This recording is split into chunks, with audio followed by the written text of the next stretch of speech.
Happy January 2nd, ladies and gentlemen. I'm Nick. You'll notice a lack of Christmas tree behind me. And this is 10 Minutes with Nick. Welcome to the first episode of the 2024 year. I was going to say season, but we already were in season 2 because we already had published 100 episodes. We're now on 130 some odd or other. So today, we're going to talk about what happens after the holidays. Why? Well, because if you're anything like me, you quite enjoy the holidays. They're fun, they're happy, they bring all the feels. And inevitably you get into the letdown. The period after the holidays where you're like, well, that was all fun and games and whatnot, and now it's just January. And there really isn't a big holiday, probably until you get to Memorial Day in May.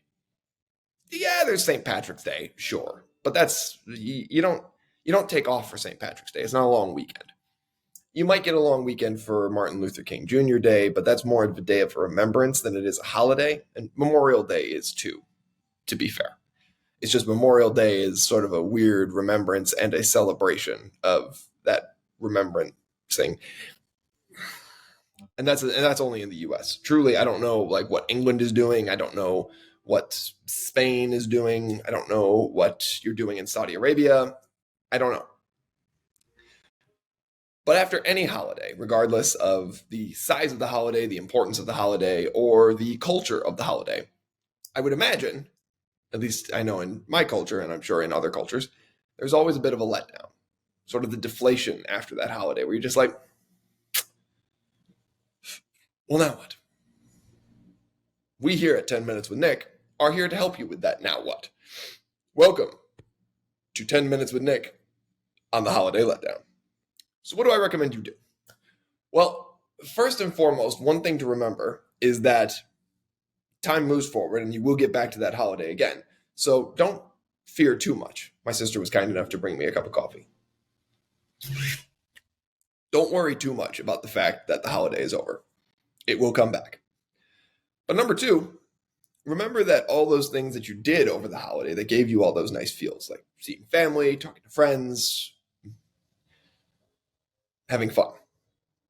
Those things are not just time limited to holidays. We get busy, and so we tend to kind of throw them all into the holiday season.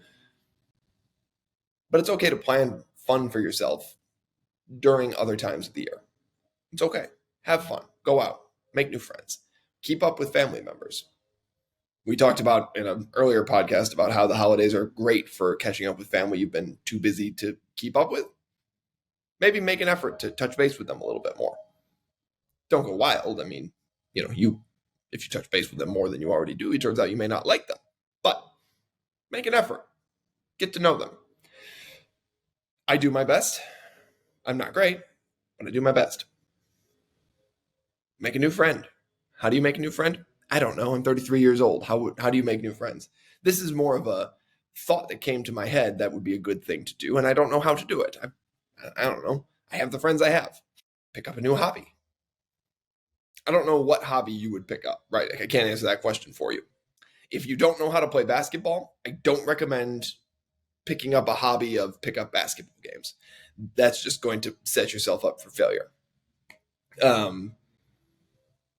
If you can't afford golf clubs, it's going to be very hard to play golf. I hear tennis is nice. I've played tennis once, and it was actually quite a good workout. It was a lovely game. I got my butt handed to me, but you start to get it after a couple swings, and it starts to feel good. I would recommend that as a potential way to stave off the post-holiday blues, because you get yourself, the key is to really both change things up and get yourself into a rhythm. What do I mean by that? Well, change things up from what you were doing before. We talked about the New Year's resolutions and to focus on your why, but the really overall why you do the New Year's resolution is to focus again on those incremental changes. Part of those incremental changes is adding new things to a routine and making a habit of them. Going to the gym, you don't go to the gym, work out 12 times as hard as you can, and then stop going to the gym. You go to the gym, and you go to the gym, maybe you start off maybe even just 2 days a week, 1 day a week, whatever, and you start.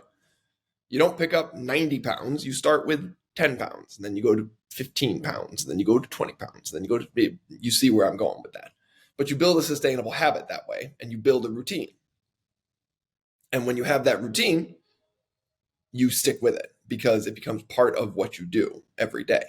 And it leads to that incremental improvement that we talked about.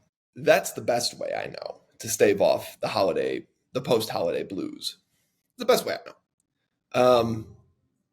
You could educate yourself. You could take a correspondence course. They used to call them correspondence courses. Now they're just online courses. Don't spend the money maybe on a new degree, but there's nothing wrong with auditing a class. Nothing wrong with it. Why not? Read a new book. I read a new book. It was recommended to me by my sister-in-law. House in the Cerulean Sea. It was good. It was good. But since I've been back in Buffalo, I've made a habit of reading more, which I plan to carry with me into the new year. That's going to be another way where I will help stave off the post-holiday blues because I will be doing something valuable for my mind. Listen to more music. Expand your taste in music. I mean, you could lose some of your taste in music. I suppose you could make that the incremental improvement if you think your taste in music is terrible. Today is going to be much more rambly than normal because while the episode is for January 2nd, I'm filming it on January 1st.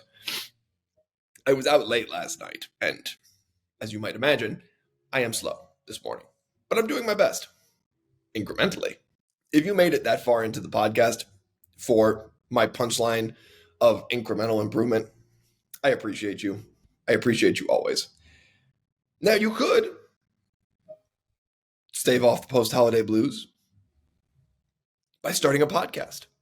It's very, very easy. There's a lot of free ways to do it.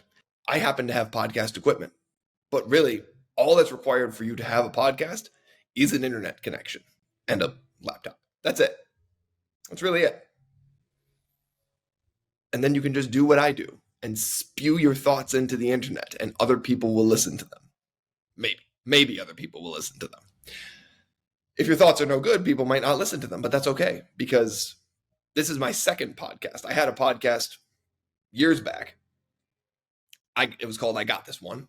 It didn't really get off the ground. It was interesting and I enjoyed it. It was focused on interviews. That made it tough because I only knew so many people and I didn't know how to get people I didn't know. I don't really know how to get people I don't know now, but I do interview people. I have an interview set up for the coming year, which is going to be very fun. It's going to be of my younger cousin. She is a fascinating person, and I'm excited. I don't know when we're doing it. We're going to schedule it at some point. You could also look at your work and say to yourself, you know what? I'm going to be better at my work. Even if you say to yourself, I don't really like my job, right? You can't just up and leave your job. It's not usually how things work. Not usually. Sometimes you can, sometimes you can't. Some people find, though, that the reason they don't like their job is because they talk so much about how much they don't like their job. And when they actually open themselves to the work, they find they actually do like it. Or they find a hobby outside of that work. And at the end of the day, this is what I'm really talking about.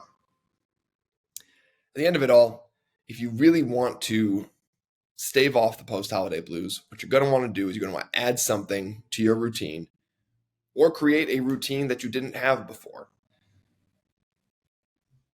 And then, because all advice is inherently contradictory, you're going to want to create that routine and then you're going to want to change up that routine. That's okay. You want to do all of it. And by doing that, you'll keep yourself engaged and excited in the same way that you were over the holidays. Hopefully. Or you won't. Listen, I don't know much.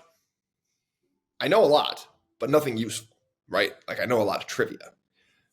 Not information that will necessarily help you in life, but if you're here and you listen to the end of this podcast, I appreciate you. Excited to talk to you throughout 2024. Excited for more guests who are going to stop in and help me fill 10 minutes every day. And I'm excited. Here's to you. I hope your post-holiday blues are mild at worst. And I hope you are as excited for a new year as I am. I'm Nick.